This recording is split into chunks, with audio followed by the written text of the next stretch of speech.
Hi, നിങ്ങൾ കർമ്മ എന്ന് കേട്ടിട്ടില്ലേ? എന്താണ് കർമ്മ? നമ്മൾ നമ്മുടെ ജീവിതത്തിൽ മറ്റുള്ളവരോട് ചെയ്യുന്ന നല്ലതും ചീത്തതുമായ കാര്യങ്ങൾക്ക് അല്ലെങ്കിൽ കർമ്മങ്ങൾക്ക് കാലം കടന്നു പോകുമ്പോൾ നമ്മിലേക്ക് തന്നെ ഒരു മറുപടി എന്നോണം തിരിച്ചു വരുന്ന ബൂമറാങ് പോലെ ശക്തമായി തിരിച്ചു വരുന്ന ഒന്നാണ് കർമ്മ. സ്വന്തം അഡ്രസ്സ് എഴുതി പോസ്റ്റ് ചെയ്യുന്ന ഒരു കത്ത് പോലെ അത് കൃത്യമായി നമ്മെ തന്നെ തേടി വരും. കൂടുതലായും ആളുകൾ കർമ്മ നിനക്ക് തിരിച്ചു തരും എന്ന് പറയുന്നതും കർമ്മയെ പ്രതീക്ഷിക്കുന്നതുമൊക്കെ നെഗറ്റീവ് കാര്യങ്ങളിലാണ്. എന്നാൽ നെഗറ്റീവിലും പോസിറ്റീവിലും ഒക്കെ കർമ്മ സംഭവിക്കും. നമ്മൾ കൊടുക്കുന്നതാണ് നമുക്ക് കിട്ടുന്നത്. ഒരാളുടെ ഫീലിങ്സുമായി നമ്മൾ കളിച്ചാൽ നാളെ കർമ്മ അതേ ഫീലിങ്സുമായിട്ടാണ് നമ്മോട് കളിക്കുക. നമ്മുടെ പ്രവർത്തനങ്ങൾ നല്ലതാണെങ്കിൽ നമ്മുടെ കർമ്മയും നന്നാവും. എല്ലാം നമ്മിലേക്ക് തന്നെ മടങ്ങി വരും.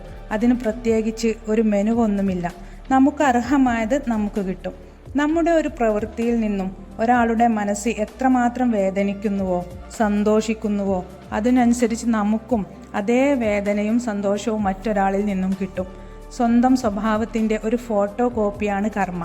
കാരണം ചില ആളുകൾ തൻ്റെ യുവത്വകാലങ്ങളിൽ മാതാപിതാക്കളെ നന്നായിട്ട് വേദനിപ്പിച്ചിട്ടുണ്ടാവും. എന്നാൽ അവർക്ക് ഒരു ജീവിതമാകുമ്പോൾ അവർ വളരെ നല്ല ആൾക്കാരായിരിക്കും. എന്നാൽ അവരിലേക്ക് കർമ്മ വരുന്നത് തൻ്റെ മക്കളുടെ രൂപത്തിലായിരിക്കും. അവരുടെ മക്കൾ അവർ പറയുന്നത് അനുസരിക്കാതെ തോന്നിയ പോലെ നടക്കുന്നവരായിട്ടാവും ഉണ്ടാവുക. നമ്മൾ ഒരു റബ്ബർ പന്ത് ചുമരിലേക്ക് വളരെ ശക്തമായി എറിയുമ്പോൾ അത് ശക്തിയാട് തന്നെയാണ് തിരിച്ചു വരുന്നത്. ഇതുപോലെയാണ് നമ്മുടെ കർമ്മഫലങ്ങൾ. ഒരാൾക്ക് നമ്മിലുള്ള വിശ്വാസം നമ്മൾ തകർക്കുകയാണെങ്കിൽ മറ്റൊരിക്കൽ നമ്മളും ഇതേ മോശം അവസ്ഥയിലൂടെ കടന്നു പോകും. സ്വന്തം അഭിമാനവും സമ്പത്തും സ്നേഹവും വിശ്വാസവുമൊക്കെ നഷ്ടപ്പെടുന്നത് എത്ര വലിയ നിരാശയാണ്. സ്വന്തമായതൊന്നും ഇല്ലാതാക്കാൻ ഒരാളും ആഗ്രഹിക്കുന്നില്ലല്ലോ. അതുപോലെ തന്നെയാണ് മറ്റൊരാളുടെ ഇഷ്ടങ്ങളും മാനവും സുഖങ്ങളും സന്തോഷങ്ങളും ഒക്കെ. നമ്മൾ കാരണം ഈ ഭൂമിയിൽ ഒരാളും സങ്കടപ്പെടാതിരിക്കട്ടെ. നമ്മൾ കാരണമായി ഇവിടെ ഒരു കണ്ണീരും വീഴാതിരിക്കട്ടെ. കാരണം ജീവിതം എന്നത് കൃത്യമായ കണക്കാണ്. ഇന്ന് നീ എന്ത് ചെയ്യുന്നു അതാണ് നിന്റെ കർമ്മ. നമ്മൾ കാരണം വേദനിച്ചവരുടെ സന്തോഷിച്ചവരുടെ പ്രാർത്ഥനയാണ് നാളെ നമ്മിലെത്തുന്ന കർമ്മ. ഇത് സത്യമാണ്. ചിലർക്കിത് ഇൻസ്റ്റൻ്റായിട്ട് അപ്പപ്പം തന്നെ കിട്ടും. മറ്റു ചിലർക്ക് കാലം കാത്തുവെച്ച് കൊണ്ടു കൊടുക്കും. ഏറെക്കുറെ എല്ലാവർക്കും കാലം ഒരു ബൂമറാങ് പോലെയാണ്. കൊടുക്കുന്നതെല്ലാം അതിനേക്കാൾ ഇരട്ടി വേദനയിൽ തിരിച്ചു കിട്ടും.